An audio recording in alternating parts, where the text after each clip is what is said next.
সাইয়্যিদের বাংলা অর্থ নেতা। আল্লাহ যেহেতু তাকে নাম ধরে ডাক দিলেন, হে নেতা, এটা শুধু দুনিয়ার বিষয় না, রাজনৈতিক ভাবে এখানে বিভিন্ন দলের লোক আমরা আছি, আমিও জানি। তো নবীজিকে আল্লাহ যেহেতু নেতা বলে ডাক দিয়েছেন, আজকে যাদের নেতা ঠিক নেই, এই মুহূর্তে তাকে ঠিক করা লাগবে। আপনি কি রাগ করলেন? কেন বললাম এটা জানেন? সূরা হুদ 12 নাম্বার পারা 12 নাম্বার পৃষ্ঠার প্রথম নাম্বার লাইনের 98 নাম্বার আয়াতে আছে। এই এখানে ওঠে কারা? কিসের কালেকশন? পরে বসেন, আমি সময় দেবো, বসেন। নাকি শেষ করে দেবো এখনই? আপনারা এভাবে করলে তো বুঝবেন না।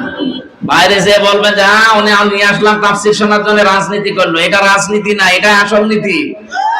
এই নীতি বোঝেন না, এই কারণেই তো বলছেন যে কোরআনে রাজনীতি নেই। 918 জায়গায় আছে কোরআন দিয়ে রাজনীতি করা লাগবে। কয় জায়গায়? 918 জায়গায়। আমার এই ছোট মাথায় আছে, আরো যারা বড় বড় মাথা আছে হুজুরের মতো, তারা আরো বেশি পাবে। আপনারা নিস্তব্ধ হয়ে যান তো। এই কি গো, বসেন ওখানে, বসেন।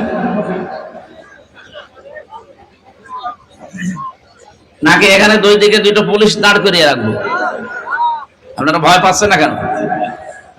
এদিকে তাকান। এই যে কথাটা বললাম, ইয়াকদুমু কওমাহু ইয়াওমাল কিয়ামাতি ফাআওরাদাহুমুন নার ওয়া বিইসাল বিরদুল মাওরুদ। আয়াতের বাংলা আপনি যত তাফসীর দেখবেন, যদিও ফেরাউন সম্পর্কে নাযিল হওয়া একটা, এর বাংলা সামারাইজ হচ্ছে এইটা, যেই দলের নেতা জাহান্নামে যাবে, ওই দলের কর্মীরা ওর সাথে জাহান্নামে যাবে। এটা রাজনীতি হয় কি করে আপনার কাছে? এটা দুনিয়ার বিষয় বলে আপনি ছেড়ে দেন কোন কারণে? এটা তো আখিরাতের সাথে সম্পর্কিত। এই জন্য যার নেতা ঠিক নেই, ওই নেতা যদি সত্যি জাহান্নামে যায়, আল্লাহর কসম আপনাকেও জাহান্নামে যাওয়া লাগবে। ইয়াউমা তুকাল্লাবু ওয়ুজুহুহুম ফিন্নার। সূরা আহজাবের ভেতরে আল্লাহ জানিয়েছেন কিয়ামতের দিন ওর মুখমণ্ডলকে আগুন দিয়ে ভাঁজ করা হবে, ভাজা হবে। মাছ যেভাবে ভাজে দেখেছেন না, ওভাবে মুখমণ্ডল আল্লাহ আগুন দিয়ে ভাজবে। কাদের? এদের পরবর্তী যতগুলো অংশ দেখবেন সব নেতার কথা। যে মানুষগুলো দুনিয়ায় নেতা ঠিক করতে পারেননি, ওই মানুষগুলোর নেতাকে যেমন ভাজা হবে, কর্মীকেও ভাজা হবে। এটাকে আমি বানিয়ে বলছি? যারা জানে কোরআন পড়তে, তাফসীর পড়তে, জিজ্ঞাসা করেন তো। সিন মানে যে সাইয়্যিদ, তাফসীরে কাবীরের ভেতরে পাবেন। আল্লামা ফখরুদ্দীন রাজি রাহমাতুল্লাহ আলাইহি সিনের 5টা অর্থ দিয়েছেন এখানে। সিন মানে সাইয়্যিদুল আলামিন, সিন মানে সাইয়্যিদুল বাশার, সিন মানে সাইয়্যিদুল কাউনাইন, সিন মানে সাইয়্যিদুল আম্বিয়া, সিন মানে সাইয়্যিদুল মুরসালিন। এক একটা শব্দের ভেতরে লক্ষ লক্ষ কথা আছে। আমার যেহেতু উদ্দেশ্য এটা না, আমার একটা সামনে বিশাল উদ্দেশ্য আছে, আমি ওইদিকে যাচ্ছি, শুধু আমি ইঙ্গিত দিলাম। সুতরাং প্রতিটি অক্ষরে আমাদের নবীর সম্মান মর্যাদা আমার আল্লাহ ব্যাপকভাবে তুলে ধরেছেন। জোরে বলেন সুবহানাল্লাহ। যে কোরআনে কারীম পড়তে গেলে 29টা অক্ষর আপনি জানেন, পড়েন। সেই কোরআন দিয়ে আমরা এবার আলোচনায় আসছি। সূরা মুমিনুন। কোন সূরা? একটা সূরার নাম আছে সূরা মুমিন, আর এটার নাম মুমিনুন। এক বচন আর এটা বহু বচন। রব্বুল আলামিন মুমিনুনের ভেতরে 118টা আয়াত দিয়েছেন, 6টা রুকু আছে। কোরআনে কারীমের 23 নাম্বার সূরা, এটা মক্কায় নাযিল হয়েছে। আমরা তেলাওয়াত করছি, এরপরে তাফসীরে যাচ্ছি। আছেন এদিকে? আছেন না? বলেন জবান খুলে তেলাওয়াত করেন। আউযু বিল্লাহি মিনাশ শাইতানির রাজীম। বিসমিল্লাহির রহমানির রহিম। قد أفلح المؤمنون।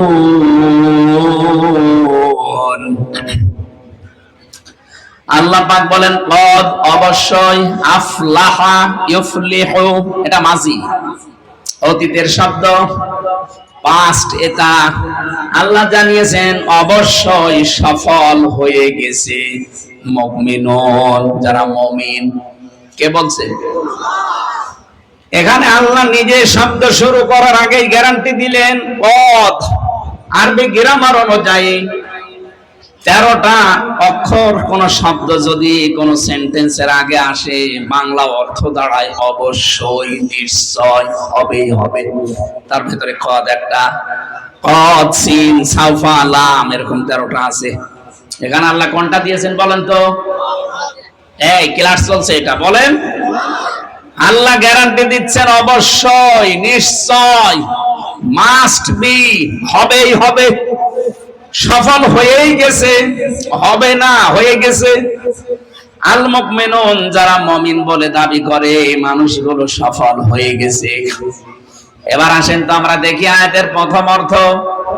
মুমিনরা যেহেতু সফল হয়েছে, এখন মুমিন কয় প্রকার? হ্যাঁ, মুমিনের প্রকারভেদ নেই। পৃথিবীর প্রত্যেকটা দিক আর বিভাগ দেখবেন শ্রেণী ভাগ করা হয়। এই যে শিরিকের আলোচনায় গেলে আমি শিরিককে ভাগ করেছি তাফসীর থেকে। শিরিক 4 প্রকার হয় প্রধানত। শিরিক বিল জাত, শিরিক বিল সিফাত, শিরিক বিল ইখতিয়ারা, শিরিক বিল হুকুক। এভাবে এই 4 প্রকার আবার আপনি শ্রেণী বিন্যাস করলে পাবেন 8 প্রকার। ওখানে আবার শ্রেণী বিন্যাস করলে পাবেন 12 প্রকার। ওটা ভাগ করলে পাবেন 22 প্রকার। ওইটা আরেক ভাগ করলে 42 প্রকার। ওটা আরেক ভাগ করলে 72 প্রকার। ওটা আবার ভাগ ভাগ করে তাফসীরের ভাষায় দেখবেন 120 প্রকার লেখা আছে। শিরিক কত প্রকার? প্রত্যেকটা জিনিস যেহেতু ভাগ ভাগ করা যায়, মুমিনও ভাগ আছে। একটা কামেল মুমিন আর একটা ফাসিক মুমিন। এদিকে আছেন আপনারা? পরিপূর্ণ মুমিন আর গুনাহগার মুমিন, এই 2 প্রকার মুমিনই সফল। ভালো করে খেয়াল করবেন, 2 প্রকার মুমিনই কি? আরো জোরে বলেন। প্রথম যেটা, ওটা বিনা হিসাবে জান্নাতে চলে যাবে। দ্বিতীয় যেটা, এদের হিসাব দেওয়া লাগবে। এবং এর বাইরে যারা আছে, কিয়ামতের কঠিন ওই ময়দানে আল্লাহ একটা ঘোষণা দিয়ে দেবেন, ওয়ামতাজুল ইয়াউমা আইয়ুহাল মুজরিমুন। ইমাম আবু হানিফা রাহমাতুল্লাহ আলাইহির জীবনীতে দেখলাম তিনি নামাজে দাঁড়িয়েছিলেন, সূরা ইয়াসিন তেলাওয়াত করছিলেন। আর এই আয়াতটা যখন এসেছেন, তাহাজ্জুদের নামাজে দাঁড়িয়ে সারা রাত তিনি এই একটা আয়াতই পড়েছিলেন, অমতাজুল ইয়াউমা আইয়ুহাল মুজরিমুন। আল্লাহ পাক কিয়ামতে ঘোষণা দিয়ে দেবেন, এই হাসরবাসী, এখানে যারা মুজরিম আছে, পাপিষ্ঠ আছো, আমার নেককার বান্দাদের থেকে তোমরা আলাদা হয়ে যাও। আজ তো সবাই এক জায়গায় বসতে পেরেছি, হয়তো কেউ নিষেধও করে না, উঠেও যেতে বলে না। কিয়ামতে এরকম কঠিন ময়দান শুরু হবে, আল্লাহ নিজে বিচারের এই কাঠগড়ায় বসবেন। এজলাসে বসেই তিনি বলবেন, না, এখানে সবাইকে এক জায়গায় থাকা যাবে না। যারা পাপিষ্ঠ মুসলিম আমার মুমিন বান্দাদের থেকে আলাদা হয়ে যা। ইমাম আবু হানিফা বলেন, আমি চিন্তা করছিলাম নামাজি আয়াতটা নিয়ে, কিয়ামতে যদি আল্লাহ আমাকে ও মুমিনদের থেকে আলাদা করে দেয়, কি অবস্থা হবে আমার। আপনি চিন্তা করেছেন কোথায় তার অবস্থান? তিনি যদি এই চিন্তা ভাবনা করেন আমাদের কি হয়েছে। কিয়ামতে 2 প্রকার মানুষকে আল্লাহ ভাগ করে ফেলবেন, ফারিকুম ফিল জান্নাতি ওয়া ফারিকুম ফিস সাঈর। আল্লাহ পাক বলেন, এক দল যাবে জান্নাতে আর এক দল যাবে জাহান্নামে। এই জান্নাতের ভেতরে যে 2 দল আছে, একটা কামেল মুমিন আর একটা গুনাহগার মুমিন। তো কাফের যারা বাকি যা আছে সব, এই পৃথিবীতে এখন প্রায় 4,500 ধর্মের লোক আছে। কত বলেন? 4,500 ধর্মের লোক বাস করে এই দুনিয়ায়। 257টা রাষ্ট্র আছে, তার ভেতরে বাংলাদেশ একটা। সব মিলে প্রায় 810 কোটির উপরে আমরা মানুষ আছি। 210 কোটি আমরা মুসলিম, বাকিগুলো সব অন্য ধর্মের। এই মুসলিমদের ভেতরে যারা কামেল তারা আজকের এই তেলাওয়াত কিন্তু 11 আয়াতের ভেতরে আপনি দেখবেন তাদের জীবন মিলবে। আর যে মানুষগুলো ওই যে ফাসেক মুমিন যাদেরকে বলা হয় গুনাহগার, এগুলোর সাথে হয়তো 11টার ভেতরে 4-5টা মিলবে, 2-3টা মিলবে। এখন আমরা দেখি আমরা কোন পর্যায়ে আছি। যারা কামেল মুমিন এই মানুষগুলো জান্নাতে চলে যাবে, কোনো বিচার নেই, হিসাব নেই। 11টা আয়াতের ভেতরে 7টা গুণ আল্লাহ দিয়েছেন, যদি আপনি অর্জন করতে পারেন। এই জন্যই তো শাহাদত ভাই বলছিলেন যে ফজরের পর থেকে শুরু করবেন না, এখন থেকে যখন শুনবেন এই জায়গা থেকে আরম্ভ হবে। এই 7টা গুণ 11টা আয়াতের ভেতরে দেওয়া আছে, মাস্ট বি আমরা এখন থেকে মানবই ইনশাআল্লাহ। এক কথা বলো না কেন? কোন হিসাব লাগবে না, বিনা হিসাবে বিনা বিচারে চলে যাবেন জান্নাতে। ফাসিক মুমিন যারা গুনাহগার এরা হয়তো 2-3টা 4-5টা মানে তাদের বিচার হবে। আল্লাহ পাক বলেন ইউআযিবু মাইয়াশা ওয়া ইয়াগফিরু লিমাইয়াশা আল্লাহু আলা কুল্লি শাইইন কাদির। বলেন আল্লাহু আকবার। এদেরকে আমি হয় শাস্তি দেব নাই মাফ করে দেব, সবকিছুর উপরে আমি আল্লাহরই ক্ষমতা। এবার আসেন আমরা আবার এই পর্যায়ে পড়ে গেলাম নাকি? এই জন্যই তাফসীর মাহফিলে আজকে আপনারা এসেছেন। আমরা দেখব যে আমরা পরিপূর্ণ না আংশিক। কিন্তু সরলবাদ একটা পরিপূর্ণ হন আর আংশিক হন, আপনি জান্নাত পাবেন। হয়তো শাস্তি যেটা দেওয়া দরকার এটা পুলসিরাতে দিয়ে দেবে, শাস্তি যেটা দেওয়া দরকার হাসরের ময়দানে দিয়ে দেবে, শাস্তি যেটা দেওয়া দরকার কবরে দিয়ে দেবে, শাস্তি যেটা দেওয়া দরকার আপনাকে হয়তো মিজানের পাল্লার কাছে দিয়ে দেবে। কিন্তু আপনি জাহান্নামে যাওয়ার সময় এই গুনাহগার অবস্থায় যদি জাহান্নামে জানো, আমার আল্লাহ পাক শেষ দয়ায় ডাকতে ডাকতে শেষ পর্যন্ত আপনাকে জান্নাতে পৌঁছিয়ে দেবে। সূরা মরিয়মের 71-72 নাম্বার আয়াতে আছে ওয়াইম মিনকুম ইল্লা ওয়ারিদুহা। এটা পুলসিরাতের আয়াত। কত নাম্বার আয়াত বললাম? সূরা মারিয়াম 71-72 নাম্বার আয়াত। বাড়ি যে তাফসীর মিলাবেন, ফি জিলালিল কোরআনটা মুফাসসিরগণ সুন্দরভাবে ব্যাখ্যা দিয়েছেন। কিয়ামতের এই জায়গায় আল্লাহ যখন বলবে যা ফুলসিরাত পার হয়ে যা, চলে যা, ওই যে জান্নাত আর নিচে জাহান্নাম। রব্বুল আলামিন বলেন যারা জান্নাতে যাবে ওই মানুষগুলো তো পার হয়ে চলে যাবে, যে মানুষগুলো জান্নাতে যেতে পারবে না ওরা কেটে কেটে পড়বে জাহান্নামে। কেমন এমন চিকন একটা ব্রিজ, নাম বলা হয় ফুলসিরাত ব্রিজ, অথচ ওটা চুলের মতো চিকন, হীরার মতো ধার হবে। আর রব্বুল আলামিন বলেন এই মানুষগুলো জাহান্নামে পড়বে।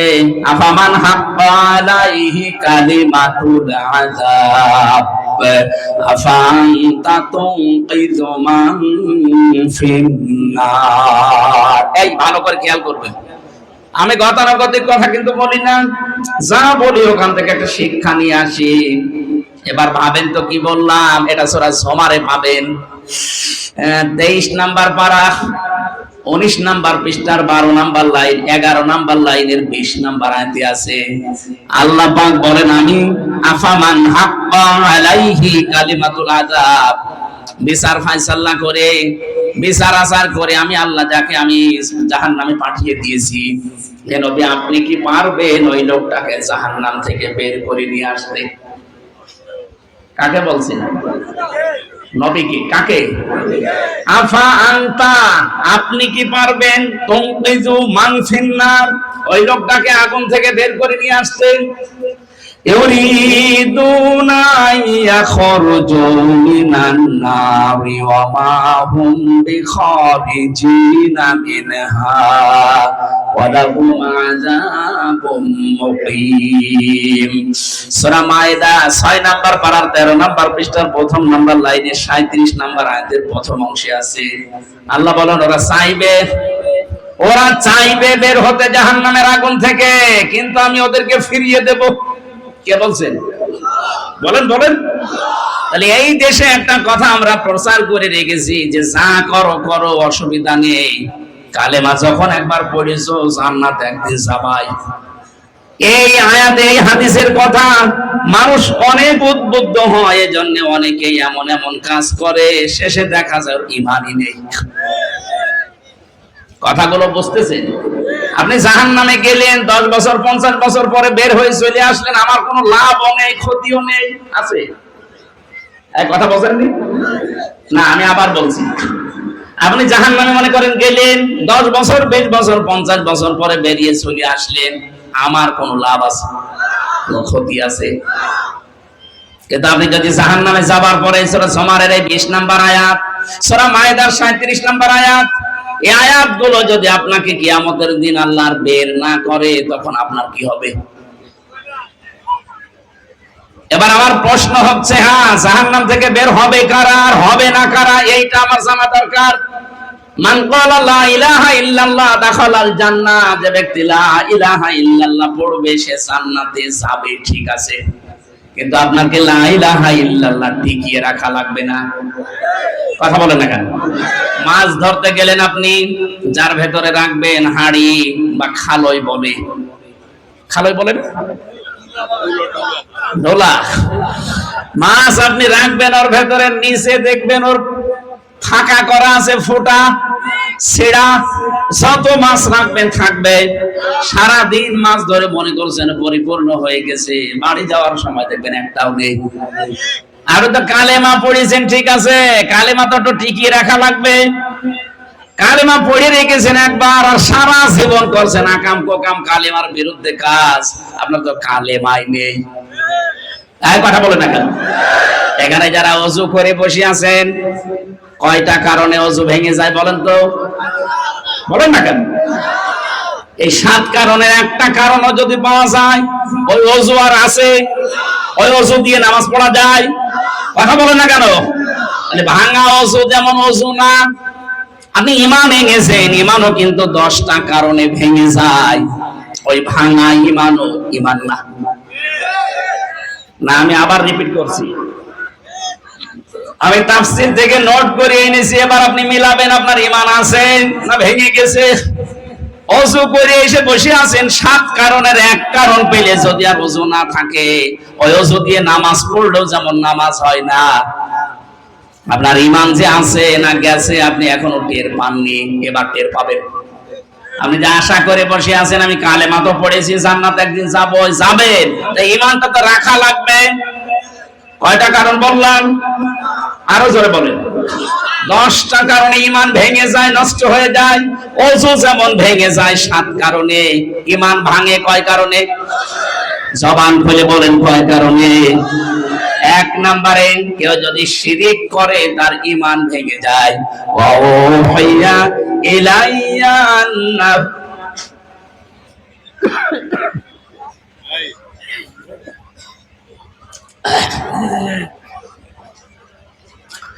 এটা সূরা জুমারের 65 নম্বর। আমি খালি দলিলগুলো বলছি, যেহেতু রেকর্ড হচ্ছে, বাড়ি যেখানে মিলিয়ে নেবেন।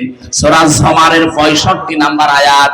এই পৃথিবীতে যত নবীকে আল্লাহ পাঠিয়েছেন এই হুঁশিয়ারি দিয়েছেন, নবীরা তোমাদের সবার উপরে আমার ওহী এইটা যে যা করো শিরিক করবা না। কি করবা না? বলেন বলেন। লা ইয়াহবাতান্না আমালুকা, যদি শিরিক করে কেউ, হে নবী আপনিও যদি শিরিক করেন, লা ইয়াহবাতান্না আমালুকা, লামে তাকিদ নুনে সাকিলা। যারা আরবি গ্রামার বোঝে কত ভয়ঙ্কর শব্দ আল্লাহ সেট করেছেন। লা ইয়াহবাতান্না আমালুকা ওয়া লা তাকুনান্না মিনাল খাসিরিন। কোন মানুষ যদি সত্যি শিরিক করে, হে নবী আপনিও যদি করেন, আমি আল্লাহ কিন্তু গ্যারান্টি দিলাম আপনার আমল রাখবো না, সব নষ্ট করে দেব, আর আপনি ক্ষতিগ্রস্ত হয়ে যাবেন। বলেন নাউজুবিল্লাহ। ক্ষতিগ্রস্ত হয়ে যাবেন। শুধু সাধারণ ভাবে বললেই তো হয়ে যেত। লা ইয়াহবাতান্না যেমন দিয়েছেন, ওয়ালা তাকুনান্না একেবারে শব্দ এক, ওখানেও লামে তাকিদ নুনে সাকিলা, এখানেও লামে তাকিদ নুনে সাকিলা, তার মানে গ্যারান্টি 2টা। আল্লাহ তো এমনি নরমাল ভাবে বললে আমরা মেনে নিতাম না। আল্লাহ গ্যারান্টি দিয়ে বলেছেন যারা শিরিক করে ওদের ঈমান শেষ, আমল শেষ, ওরা ক্ষতিগ্রস্ত হবে। এই জন্য আপনি কালেমা পড়ে বসে আছেন, এই যে শিরিকের কথা বললাম, 120 প্রকার শিরিক আছে, একটাও যদি কারো ভেতরে থাকে ওর ঈমান আমল সব চলে গেছে, ও ক্ষতিগ্রস্ত। এটা কার কথা? আরো জোরে বলেন। আপনি এগুলো মিলাবেন না যে আমার ঈমান আছে না ভেঙে গেছে। শিরিক করলে ঈমান কি হয়? ভেঙে যায়। বলেন বলেন, আরো জোরে বলেন। শিরিক কি? আমি এক কথায় জবাব দিচ্ছি, আল্লাহ যেটা পারে ওইটা অন্য কেউ পারে, এই বিশ্বাস করার নাম শিরিক। আর কিছু লাগবে না, বসেন বসেন। কি গরম আছে?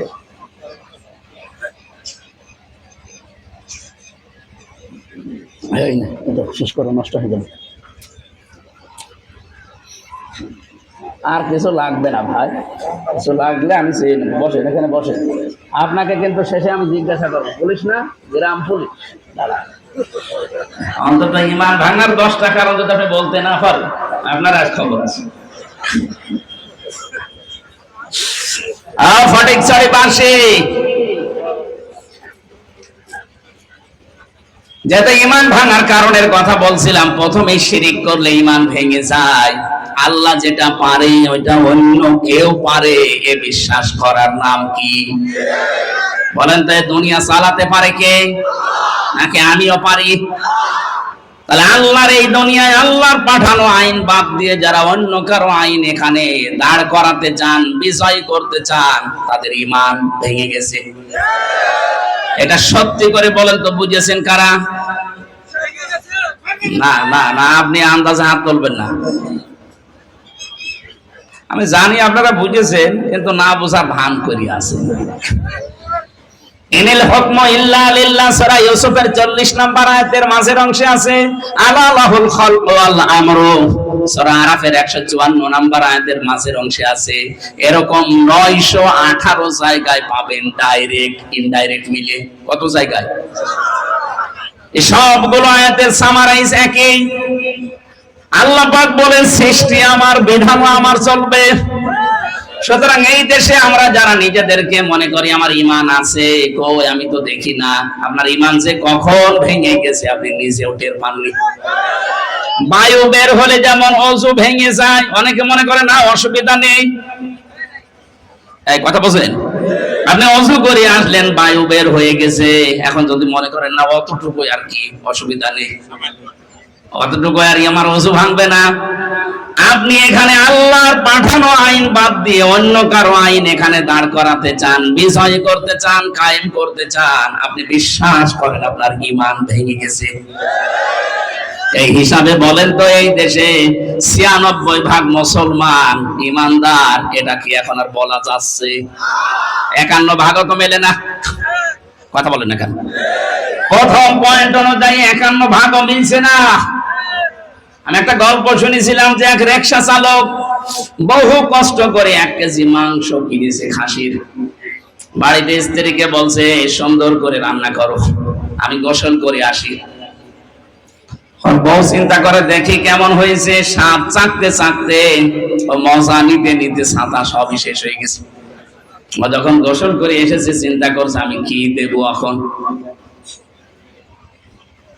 কি দেব মনে করে তো রান্নাও করেছে, অন্যান্য বেগুন দিয়েছে, আলু দিয়েছে, মোলা দিয়েছে। লোকটা বলে, আসল তরকারি কই? বলছে, আপনি কিছু মনে করবেন না, আপনি যখন গোসল করতে গেলেন আমি সুন্দর করে রান্না করে ঢাকনা দিয়ে ঢেকে রেখেছিলাম। পানি আনতে গেলাম কলের উপরে, এসে দেখি দুষ্ট বিড়াল ছিল, সব খেয়ে ফেলেছি। মনে মনে একটু দুঃখ পেয়েছে যে কি করলাম।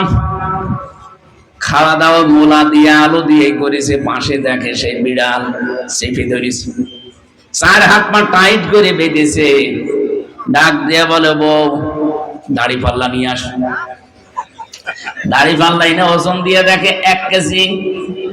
বউ, এটা যদি বিড়াল হয় তাহলে সে মাংস কই? তুমি যে বলো 1 কেজি মাংস খেয়েছে, তাহলে তো এর ওজন হবে 2 কেজি। বিড়ালের 1 কেজি আর 1 কেজি মাংস খেলে কয় কেজি হবে?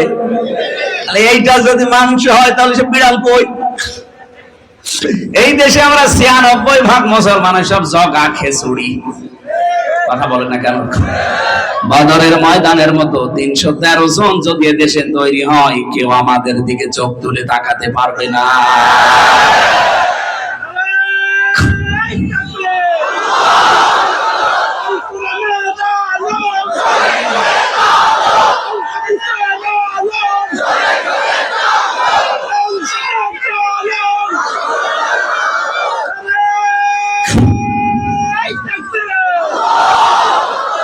চট্টগ্রামবাসী, আমাদের এই দেশে 18 কোটি মানুষের কিছু না থাক, অন্তত ঈমান আছে।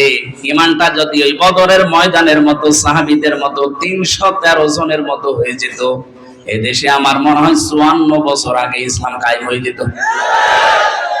আমরা হয়তো জগা খেচড়িতে আছি, কখন সে ঈমান গেছে কখন ভেঙে গেছে আমি জানি না, অথচ বিশ্বাস করি আছি না অতটুকু বায়ু বের হলে আর কি হয়, অথচ অজুজে ভেঙে গেছে ও টেরই পাইনি। কথা বলে না কেন?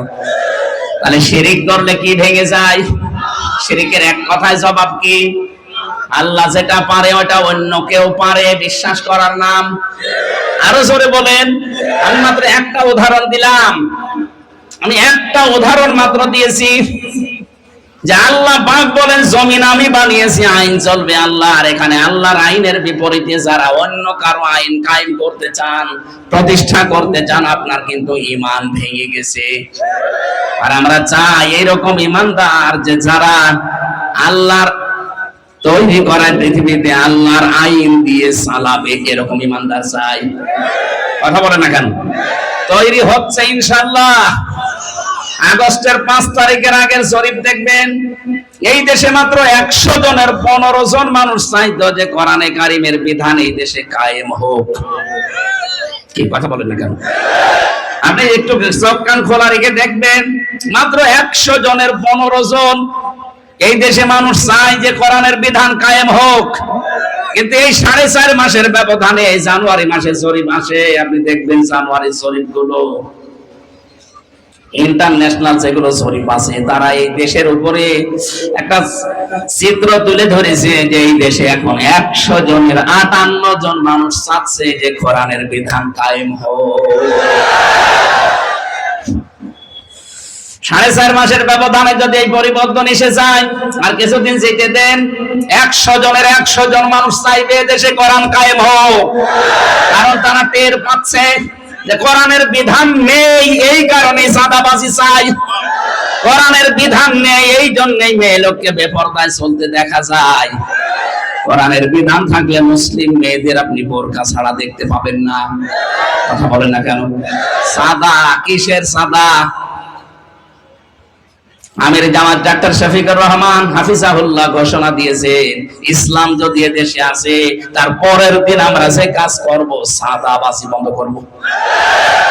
মানুষ এখন সব ধর্মের মানুষই টের পাচ্ছে, তাই তো এইটাই তো আসল কথা।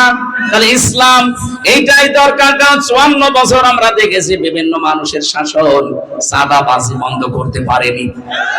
আমি অনেক হিন্দুর সাথেও কথা বলে দেখেছি, তারা বলছে এবার দেখি না ইসলাম একটু আসুক না, দেখি সাদাবাজি আসলে বন্ধ হয় কিনা। আর আমি গ্যারান্টি দিলাম বন্ধ হবে। কি বন্ধ হবে না?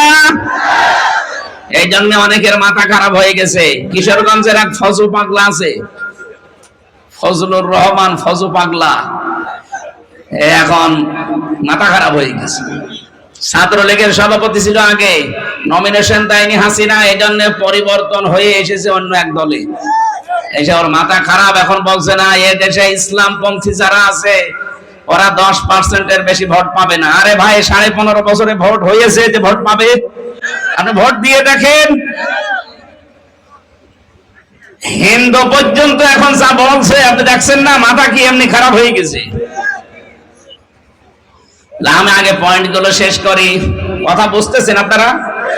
ঈমান ভেঙে যায় কয় কারণে? 2 নম্বরে কেউ যদি কুফরি করে, কুফরি মানে ঢেকে রাখা। এই যে এখানে যারা চাষ করে খান, কৃষক, এদের আরবিতে কিন্তু কাফের বলে। কি চাষ করে খায় এদের কি বলে? কেন? কারণ এরা এই যে বীজ মাটির নিচে ঢেকে রাখে, ঢেকে রাখে না? এই কারণে এদের কাফের বলা হয়। ইসলামের কোন বিধান কেউ যদি জানার পরেও গোপন করে রাখে, চেপে রাখে, সেও এক প্রকার কাফের। তার ঈমান আছে না গেছে? গেছে। 3 নম্বরে পেয়েছি যারা নেফাক, সব ধর্মকে যারা সমান মনে করে। এটা এখন কিন্তু এই কয়েকদিন ধরে চলছে। সব ধর্মকে তারা সমান মনে করে, বলে আমরা উদার। আয় এত উদার, তুমি আল্লাহর চাইতে উদার। আল্লাহ বলেন ইন্নাদ-দীনা ইনদাল্লাহিল ইসলাম, আমার কাছে মনোনীত একটাই ধর্ম, তার নাম কি? ইসলাম বাদ দিয়ে পৃথিবীর 4,500 ধর্মের কোনো দাম নেই আল্লাহর কাছে। আর আপনি বলেন না সব ধর্ম সমান, আপনার ঈমান আছে না ভেঙে গেছে? ভেঙে গেছে। 4 নম্বরে যারা নবী ছাড়া অন্য কারো আদর্শ ভালো মনে করে, এদেশে নেই। আপনি যে বলছেন মান ক্বালা লা ইলাহা ইল্লাল্লাহ দাখালাল জান্নাহ, কালেমা পড়েছি জান্নাত যাবেন, ঠিক আছে, কালেমা আছে। যারা নবী ছাড়া অন্য কারো আদর্শকে ভালো মনে করে, তার ঈমান তো ভেঙে গেছে। কথা বলেন না কেন? খুবই গুরুত্বপূর্ণ বিষয় বলছি, যারা শিক্ষিত মানুষ তারা টের পাচ্ছেন। খুব খেয়াল করে শোনেন, এটা রেকর্ড হচ্ছে, সারা দেশে কাল যাবে। 5 নম্বরে দিয়েছি যারা আল্লাহর বিধানকে ভালো মনে করে না। কত মানুষ এই দেশে এখন জানান দিয়েই দিয়েছে যে আমরা শরিয়া আইনে বিশ্বাস করি না। বলেন তো তার ঈমান আছে না গেছে? চলে গেছে। এটাকে আপনি জোর করে দাবি করবেন? এই পয়েন্টগুলোর সাথে মিলা লাগবে, আমি বানিয়ে লিখেছি, সবগুলো তাফসীর থেকে তোলা। যারা আল্লাহর আইনকে, বিধানকে যাদের কাছে ভালো লাগে না, অন্য আইন যাদের কাছে ভালো লাগে, তার ঈমান ভেঙে গেছে। 6 নম্বরে দ্বীনের কোন বিধানকে যারা কটাক্ষ করে। এই যে লোকটা জানিয়েছে যে কোরআনের সাথে রাজনীতির কোনো সম্পর্ক নেই, একটা কটাক্ষ। কোন কারণে এটা বলতে গেলে, ওয়ালা তাকফু মা লাইসা লাকা বিহি ইলমুন, যে বিষয়ে জ্ঞান নেই ওই বিষয়ে মুখ খুলবা না। এ ফতোয়া কার? সূরা বানী ইসরাঈলের ভেতরে আছে 37 নম্বর আয়াতে, যেই কথা জানো না ওই কথা বলবা না। আপনি জানেন না যে 918 জায়গায় আছে রাজনীতি করা লাগবে কোরআন দিয়ে, আর আপনি বললেন না রাজনীতির সাথে কোরআনের সম্পর্ক নেই। আপনার ঈমান আমার মনে হয় এই পয়েন্ট অনুযায়ী নেই। 7 নম্বরে বেশি যারা জাদুকর। এদেশে তো জাদুকর নেই। বিভিন্ন বাস স্ট্যান্ডে আর ট্রেন স্ট্যান্ডে দেখবেন, স্টেশনে বসে বসে হাত দেখে সব বলে দেয়। এমন এমন জাদু করে, নবীকে পর্যন্ত ওই জামানায় জাদু করেছিল, এখন অনেকে জাদু করছেন। জাদু করলে আপনার ঈমান কিন্তু ভেঙে যাবে, নষ্ট হয়ে যাবে। 8 নম্বরে পেয়েছে যারা মুসলমানদের বিরুদ্ধে ষড়যন্ত্র করে। এখন চলছে না এটা? কথা বলেন না কেন? এদের তো সব এক হয়ে গিয়েছিলাম আমরা, হঠাৎ করে দাদা বাবুরা কি মাথায় দিয়ে গেল আর আপনি পাগল হয়ে গেলেন। এখন আপনি মুসলমানদের বিরুদ্ধে ষড়যন্ত্র আরম্ভ করেছেন। আপনার কথাবার্তা শুনলে সব কোরআনের বিরুদ্ধে, হাদিসের বিরুদ্ধে, আলেমদের বিরুদ্ধে। আপনি নামতে নামতে এত নিচে নেমে পড়েছেন যে আলেমদেরকে আপনি ধর্ম ব্যবসায়ী বলেন। কথা বলছেন এখন? কথা বলেনি এদেশে একজন? ওর ঈমান নেই, ঈমান ভেঙে গেছে। ভাঙা ওযু দিয়ে যেমন নামাজ হয় না, ওর এই ভাঙা ঈমান দিয়েও জান্নাতেও যাবে না। ও যদি জান্নাতে যায় তাহলে 8 নম্বর পয়েন্ট কেটে বাদ দিয়ে দিন।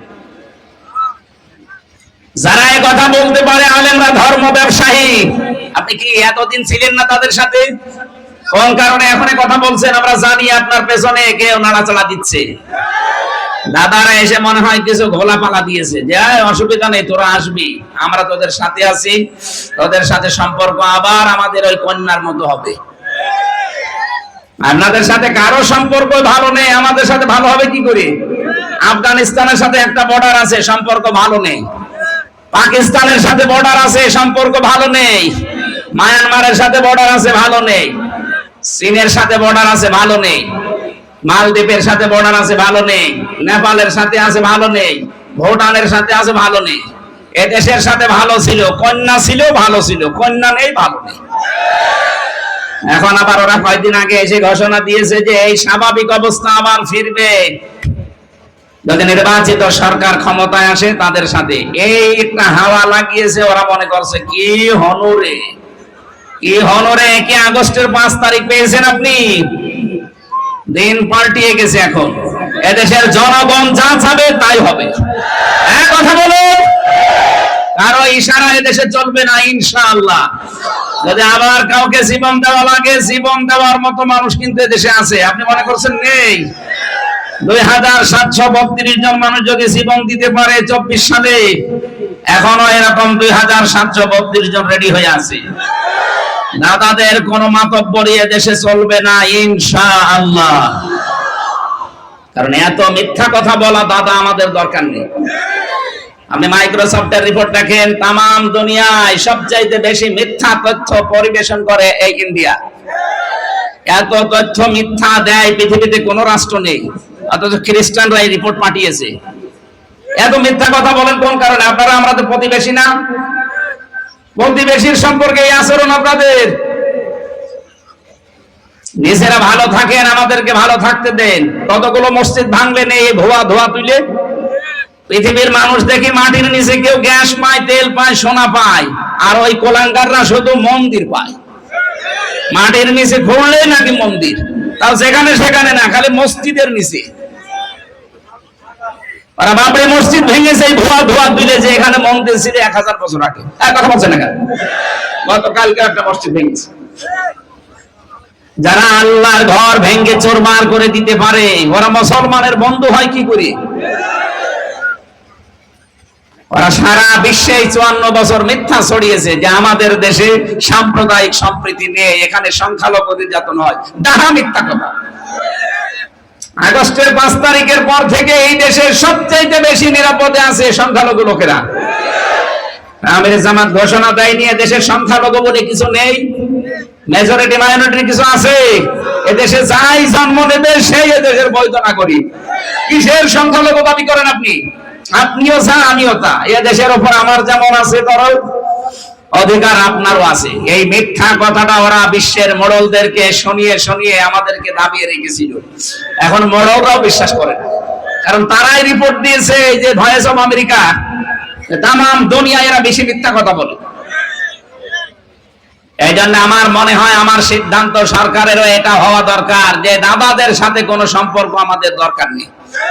ব্যবসা বাণিজ্যের সম্পর্ক পাকিস্তানের সাথে শুরু করেন, চীনের সাথে শুরু করেন, তুরস্কের সাথে শুরু করেন, মালদ্বীপের সাথে শুরু করেন। ওই শয়তানদের কোনো দরকার নেই। বাংলাদেশে দরকার হয় 2 টাকা 5 টাকা করে কালেকশন করেন, করে 8টা বিভাগে 8টা আন্তর্জাতিক মানের হাসপাতাল বানিয়ে দেন। ইন্ডিয়াতে আর সবাই লাগবে না, ওরা না খেয়ে মরবে। আমি ইন্ডিয়ার বহু জায়গায় ঘুরেছি। ওরা ভয় দেখায় আমাদেরকে যে না খাইয়ে এদেরকে মারবো। আরে বেটা, আমরা মুসলমান, 1 বছরে 1 মাস না খেয়ে থাকা ফরজ। খাবারের ভয় তোমাদের দেখানো দরকার। এখন এই যে ভয় পেয়েছে, এখন আলু পচে যাচ্ছে, পেঁয়াজ পচে যাচ্ছে, বলছে দাদা। কিসের দাদা? এতদিন মিথ্যা ছড়িয়ে যে হকার কিছু আছে সাংবাদিক নামে মলম, আমার মনে হয় এর মুসলমানই দেওয়া দরকার। এই ময়ূখ রঞ্জন ঘোষ, এই একটা টাটকা নির্ভেজাল একটা শয়তান। শয়তান তো আমি দেখিনি, যদি দেখতাম মনে হয় এরকমই হতো। এত মিথ্যা কথা মানুষ বলে কি করি?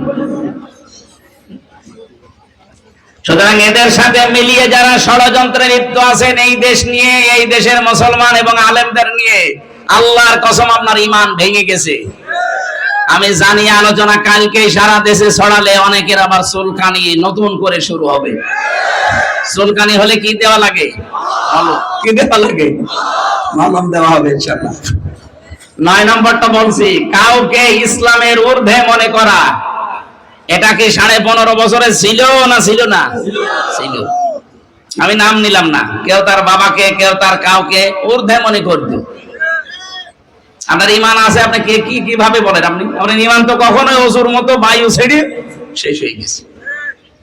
10 নম্বরটা বলছি, ইসলামের কোন বিধানকে কেউ যদি ঘৃণা করে, সূরা সেজদার 22 নম্বর আয়াতে আছে, ইসলামের দিকে আপনাকে ডাকা হয়, অথচ আসতে তো চানি না, আর উলট পালট কথা বলেন। অমান আযলামু মিম্মান ইফতারা আলাল্লাহিল কাযিবা ওয়া হুয়া ইউদআ ইলাল ইসলাম। আল্লাহু ওয়াল্লাহু লা ইয়াহদিল কওমাজ যালিমিন। আমার ভাইরা, যে কথা বলছিলাম যে মুমিন দুই প্রকার, একটা কামেল মুমিন আর একটা হচ্ছে ফাসিক মুমিন। পরিপূর্ণ ঈমানদার, বিনা হিসাবে বিনা বিচারে জান্নাতে চলে যাবে। গুনাহগার, এদের ঈমান থাকা লাগবে, কিন্তু এই 10টা পয়েন্টের একটা থাকলে তার ঈমান আছে না গেছে? বলেন বলেন, এর বাইরে থাকা লাগবে আপনাকে। আমি কি পয়েন্টগুলো আবার বলবো? আপনারা রেকর্ড করে নিয়েছেন, অবশ্যই বাড়িতে যে মিলিয়ে দেখবেন আপনার ভেতরে আবার আছে কিনা। যদি থাকে, মনে করবেন আপনি আর জাহান্নাম থেকে বের হবেন না, কারণ আপনার ঈমান ভেঙে গেছে। ভাঙা ওযু দিয়ে নামাজ হয় না, ভাঙা ঈমান দিয়ে জান্নাতে যাওয়া। আরো জোরে বলেন।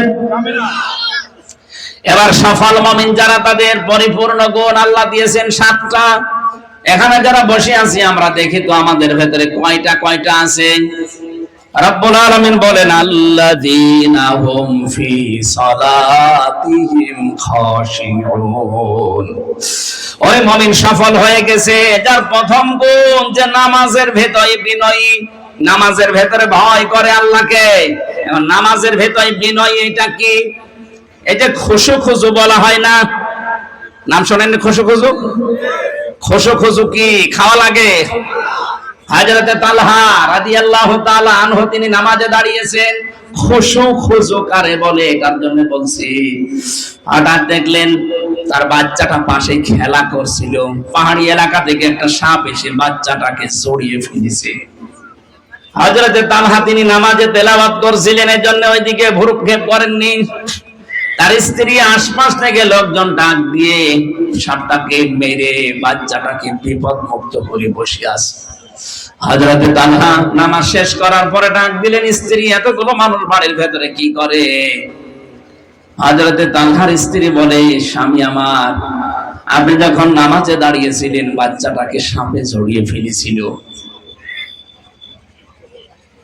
আমি চিন্তা করলাম নামাজে আছেন, আপনাকে ডাকা যাবে না, আশপাশের মানুষজন ডাক দিয়ে আমরা বিপদ মুক্ত হয়ে গেছি। হযরতে তালহার স্ত্রী বললেন, স্বামী এতগুলো আওয়াজ চেঁচামেচি, এতগুলো কর্মকাণ্ড ঘটে গেল, আপনি একটা বারের জন্য ওদিকে নজর দেননি? হযরতে তালহা বলে, স্ত্রী নামাজে যখন দাঁড়িয়েছি তখন আমার আল্লাহর সাথে কথা হচ্ছিল।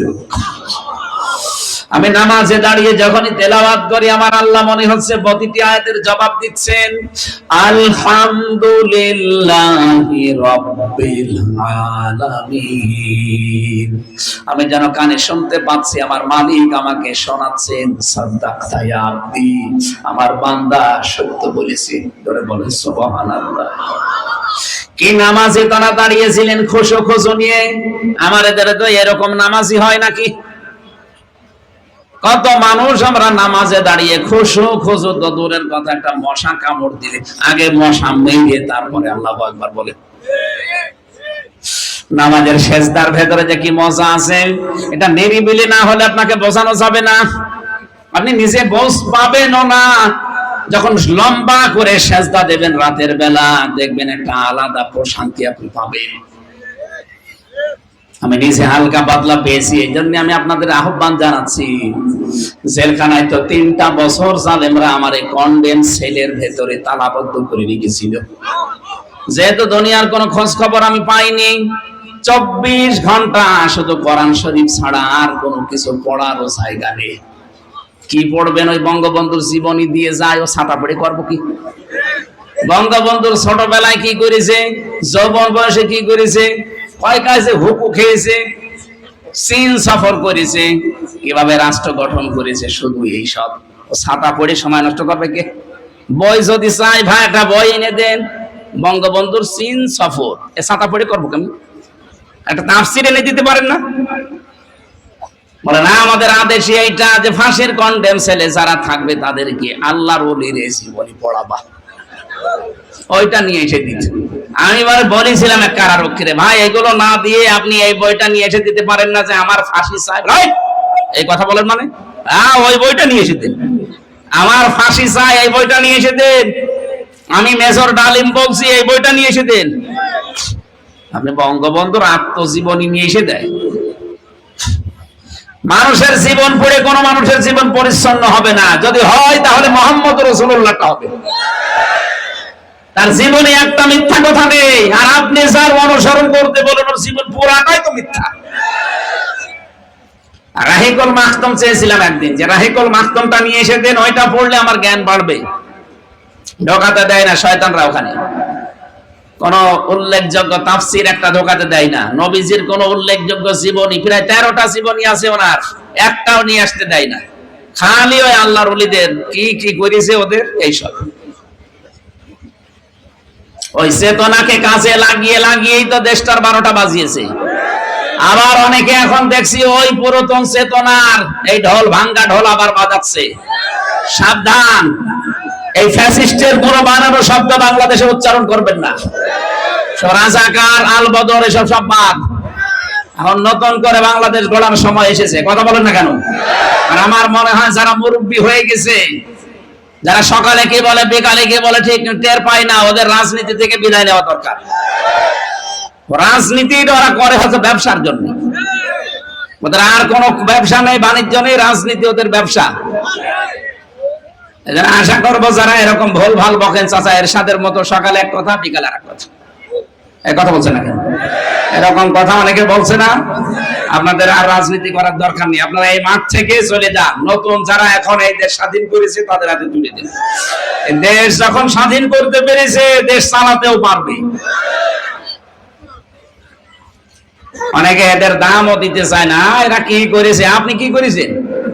হ্যাঁ, এই 15.5 বছর তো আপনি কি করেছেন?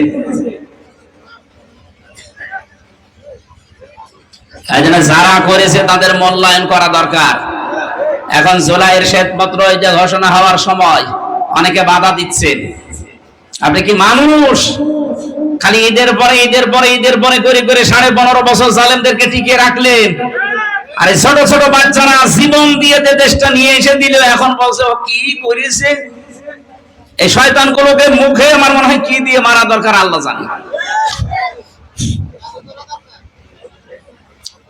মানুষের একটা হালকা কৃতজ্ঞতা বোধ থাকে। এরা কি, এরা কুকুরের চাইতেও খারাপ। কুকুরকে একটা হাড় দিলে তাও তো সে পাহারা দেয়, আর এর দেশটা নিয়ে এসে দিলে স্বৈরাচারের এই কবল থেকে শুকরিয়া আদায় করা দূরের কথা, এদের পেছনে লেগেছে। এখন বিভিন্ন ট্যাগ লাগিয়ে দেয়।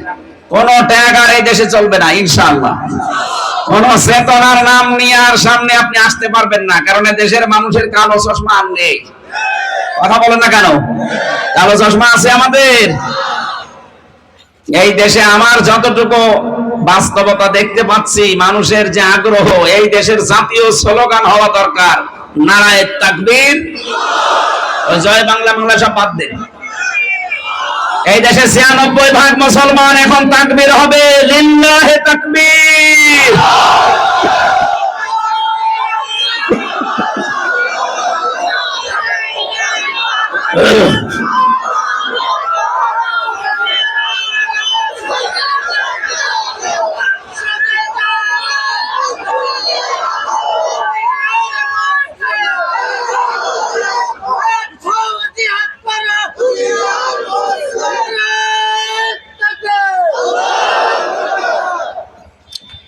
আমার ভাইরা, নামাজের ভেতরে খুশু খুশু সাহাবায়ে কেরাম যেহেতু দেখিয়েছেন, আমরা গভীর রজনীতে যখন দেখেছি রাত 2:30-3টার সময় উঠে লম্বা একটা সেজদা দিলে এমনিতে যেহেতু গোনা মোনা হয় না ওই জায়গায়, কারণ 24 ঘন্টা আপনি যাবেন কোথায়? আর মেয়ে লোকও নেই যে গোনা করবেন। মহিলা যদি না থাকে অনেক গোনা থেকে বেঁচে থাকা যায়। কি কথা বলে না কেন? এরপরে 2 নাম্বার, মোবাইল নেই, আরো গোনা থেকে বেঁচে থাকা যাচ্ছে। এই সর্বোপরি 3টা বছরে যেহেতু অনেক অপরাধ থেকে, গোনা থেকে আমরা অনেকেই নিজেকে মুক্ত করে দেখতে পেয়েছিলাম। এই জন্য মানুষ যখন নিজেকে পবিত্র রাখতে পারে তখন ইবাদতের একটা স্বাদ আলাদা আসে। আমি ওই সময় পেয়েছিলাম, এখন আর পাচ্ছি না, কারণ বাইরে এসে কত হাওয়া গায়ে লাগছে। ওই সময় রাতের বেলা উঠলে 2.5 পারা 3 পারা 2 রাকাত নামাজে যখন পড়তাম, সেজদায় চলে যায় 40 মিনিট 45 মিনিট কাটিয়ে, যেহেতু মনের ভেতরে একটা আলাদা দুঃখ, এমনি কান্না চলে আসতো। বলেন তো 40-45 মিনিট একটা সেজদায় পড়ে যদি হাওমা করে কান্নাকাটি করা যায়, এমনিতে আলাদা ভাবে আল্লাহ আপনাকে শান্তি দেবে। নামাজের মজা আমরা অনেকে পাইনি, এজন্য নামাজে অভ্যস্ত না। আজকে থেকে নামাজের মজা পাওয়ার জন্য লম্বা লম্বা সেজদা দেবেন। ফরজ নামাজে না, এমনি নফল সুন্নত যখন একা একা পড়েন সেজদাগুলো একটু লম্বা করে দেবেন, দেখবেন আপনাকে মহান আল্লাহ একটা আলাদা অনির্বচন সুখ দিয়ে দেবে। ওটা কিনতে পাওয়া যাবে না, আলাদা পাওয়া যাবে ওটা। এজন্য আমরা যদি সফল মুমিন হতে চাই, কামেল মুমিন হতে চাই, আমাদের নামাজ এখন থেকে নামাজের ভেতরে খুশু লাগবে। 2 নম্বরে নামাজে আপনি যা পড়েন ওটা আপনাকে বোঝা লাগবে। 3 নম্বরে নামাজের ভেতরে যেটা পড়েছেন ওটা বাস্তব জীবনে যখনই সামনে আসবে ওইটা আপনি আমল করবেন। আপনি নামাজের ভেতরে দাঁড়িয়ে দাঁড়িয়ে পড়লেন, আরাইতাল্লাযী ইউকাযযিবু বিদ্দীন ফাযালিকাল্লাযী ইয়াদউল ইয়াতীম। আল্লাহ পাক বলেন ওই মানুষটা কিয়ামত বিশ্বাস করে না যারা এতিমের গলায় ধাক্কা দেয়। হঠাৎ এক এতিম এসে বলছে আমারে খাবার দেন, আপনি আয়াতও পড়ছেন ওইটা। এখন যদি বলেন এই বেটা আমার কোরআন শরীফ পড়ায় ডিস্টার্ব করলি, দূর হয়ে যা, আপনার কোরআন পড়া হয়েছে? আপনি পড়ছিলেন কি? ওয়ালা ইয়াহুদ্দু আলা তুআমিল মিসকিন, মিসকিন যদি আসে খাবার দাও, খাবার না থাকলে উদ্বুদ্ধ করো অন্যকে। আর আপনি উদ্বুদ্ধ করা দূরের কথা, কোরআন শরীফ পড়া ডিস্টার্ব হয়, এই দোয়া তুলে আপনি তাকে তাড়িয়ে দিলেন না। এই জন্য নামাজের ভেতরে খুশু তৈরি হওয়ার পর যখন বুঝবেন, আর ওইটা যখন নামাজের ভেতর থেকে বাইরে আসার পরে মিলিয়ে মিলিয়ে আমল করবেন, আপনি তখন কামিল মুমিন হওয়ার পথে হাঁটবেন। রব্বুল আলামিন বলেন আল্লাযীনা হুম আনিল লাগবি মুরিবুন, যারা অনর্থক কথা এবং কাজ থেকে বিরত থাকে। এখানে লাগবন শব্দের ভেতরে আমরা অনেক ব্যাখ্যা পেয়েছি তাফসীরে ইবনে কাসিরে।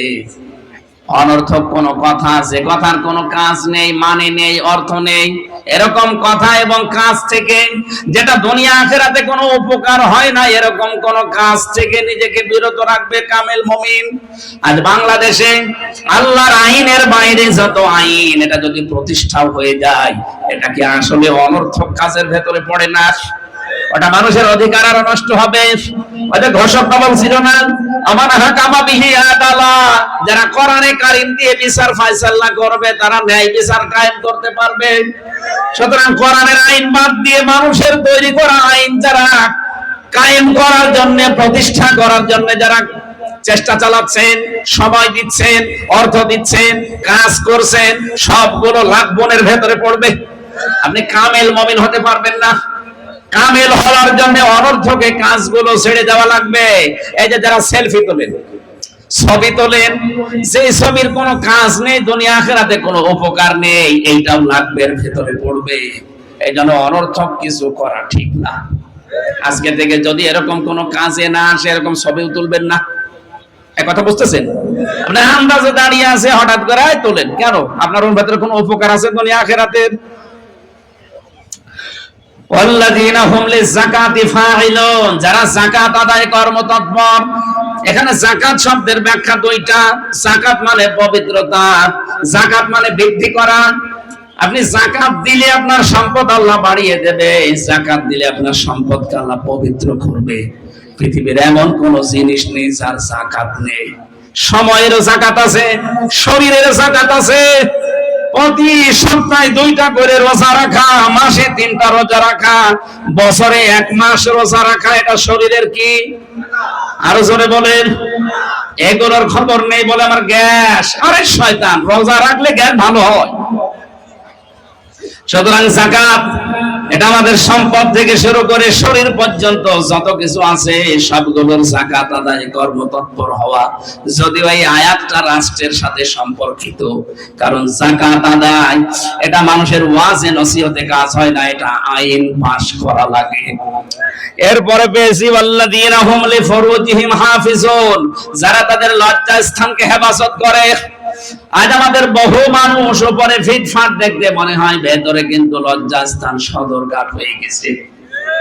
এগুলো কন্ট্রোল করার মতো কায়দা আমাদের নেই। ভারতের পিনআপ করা পত্রিকাগুলো আকাশ সংস্কৃতির নামে উল্টাপাল্টা জিনিস আমাদের শরীরকে পবিত্র থেকে অপবিত্র বানিয়ে দিচ্ছে।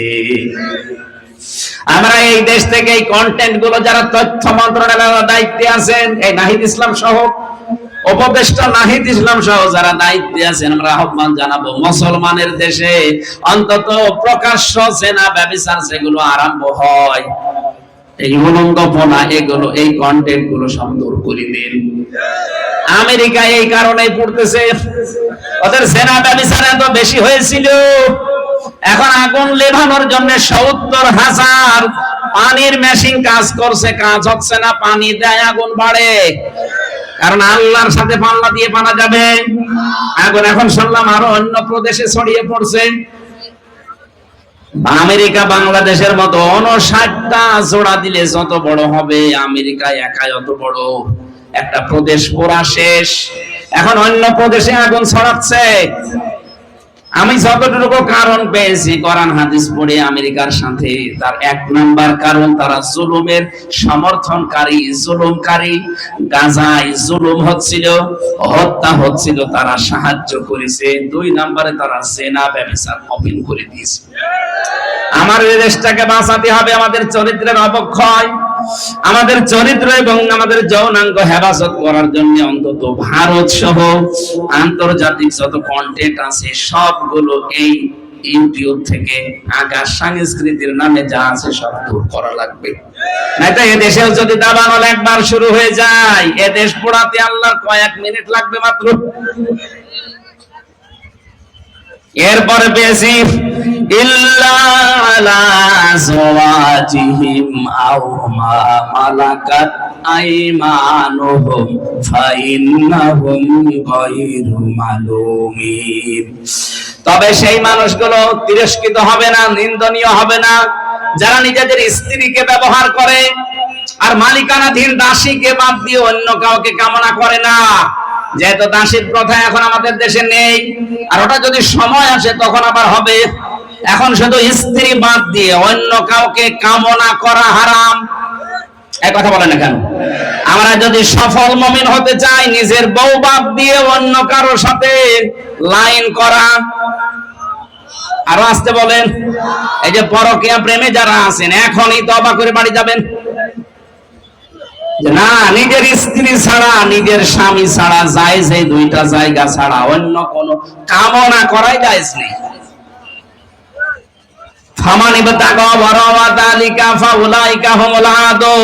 নিজের বউ বাদ দিয়ে অন্য কারোর সাথে যারা লাইন করে তারা সীমা লঙ্ঘনকারী, আর সীমা লঙ্ঘন যারা করে তাদের অপছন্দ করেন কে? আরো জোরে বলেন, আল্লাযীনা হুম লিআমানাতিহিম ওয়া আহদিহিম রাউন। যারা তাদের আমানত এবং তাদের ওয়াদা তারা রক্ষা করে চলে। আজ কত আমানতের খেয়ানত হয়ে গেল এই দেশটা থেকে। সরকারি মালগুলো সব মনে করতো নিজের গনিমত। এজন্য এক একটা প্রকল্প চালু করে, প্রকল্প না, এটা ডাকাতি করেছে। পদ্মা সেতু তৈরি করতে ৩২,০০০ কোটি টাকা খরচ। এখন প্রমাণ হচ্ছে এত টাকা হলে 4টা ব্রিজ এরকম বানানো যায়। একজন দরবেশ কত টাকা চুরি করেছে দেখেছেন? ৩৬,০০০ কোটি। বাইরের দেশে যে দেখবেন কেউ বেগম পাড়া, কেউ সাহেব পাড়া বানিয়ে বসে আছে। আরে শয়তানরা, এই টাকাগুলো বাইরে পাচার না করে এই দেশে যদি মানুষের কর্মসংস্থান তৈরি করে দিত, জীবনও এই দেশ থেকে জনগণ তাড়িয়ে দিত না। এখন এই দেশে প্রায় ৩৬ লাখ যুবক বেকার। ৩৬ লাখ যুবক বেকার হয়ে পড়ে আছে, অথচ টাকাগুলো সব পাঠিয়েছে বাইরের দেশে। কেউ সাহেব পাড়া, কেউ বেগম পাড়া, কেউ সুইস ব্যাংকে রেখে দিলেন। কি করছেন টাকা নিয়ে? নিজেও ভোগ করতে পারছেন না। কারণ সাহেব পাড়ায় যে থাকবেন, যখন পিটিয়ে মেরে ফেলবে। হোটেলে থাকে শয়তানরা। আমি মালয়েশিয়া ছিলাম কয়েকদিন আগে, যে হোটেলে উঠে দেখি 2 শয়তান নিচে বসে আছে। কি গো এখানে? হুজুর আমরা আগে পালিয়েছি। কেন সাহেব পাড়ায় থাকবেন না? বলে না, ওখানে যে মার খাবো। তার মানে নিজের বানানো বাড়িতেও থাকতে পারলেন না। এজন্য আগামীতে যারা আসবেন তারা যেন আবার এরকম কিছু করেন না, তাতে আপনার বাড়িও কিন্তু জালেমদের মতো শ্মশান হয়ে যাবে। আর ওয়াদা আহাদিহিম রাউন, সংরক্ষণ করবে তাদের ওয়াদা। সামনে কিন্তু ওয়াদার মৌসুম আছে, অনেক ওয়াদা অনেকে দেবে। যারা ওয়াদা রক্ষা করতে পারে, এই 5.5 মাসে অনেকে প্রমাণ দিয়ে ফেলেছে যে ওয়াদা করলে কারা রক্ষা করতে পারে। আপনি সেই ওয়াদা রক্ষাকারী মানুষদেরকে আপনার আমানত দেবেন। কথা বলেন না কেন? আল্লাযীনা হুম আলা সালাওয়াতিহিম ইউহাফিজুন, যারা নামাজ সমূহের সংরক্ষণ করে, হেফাজত করে। তার মানে 5 ওয়াক্ত ফরজ নামাজ যেন ছেড়ে দেবেন না। উলাইকা হুমুল ওয়ারিসুন, এরাই হচ্ছে ওয়ারিস। আল্লাযীনা ইয়ারিসুনাল ফিরদাউস হুম ফিহা খালিদুন, এরা হচ্ছে জান্নাতুল ফিরদাউসের ওয়ারিস, চিরকাল সেখানে থাকবে। আল্লাহ আমি সহ যারা এসেছি আমাদেরকে অনুসরণ করার এই 7টা গুণ তৌফিক দাও, বলেন আমিন। মেয়েরা যারা এসেছেন, সম্মানিতা মা বোনেরা, আপনাদেরকে আমি আদর্শ হিসাবে মেনে নেওয়ার জন্য হাদিস শরীফ থেকে 6 জনের নাম শোনাচ্ছি। আপনার তাওয়াক্কুল হওয়া লাগবে হযরতে হাজেরার মতো, আল্লাহর উপরে ভরসা। 2 নম্বরে আপনার ইবাদত বন্দেগী হওয়া লাগবে হযরতে মরিয়মের মতো। আপনার দৃঢ় ঈমান তৈরি করা লাগবে হযরতে আসিয়ার মতো। আপনার স্বামী ভক্তির নিদর্শন হবে খাদিজাতুল কুবরার মতো। ঈমান এবং এলেম আপনার অর্জন করার যোগ্যতা থাকা লাগবে আয়েশা রাদিয়াল্লাহু তাআলা আনহা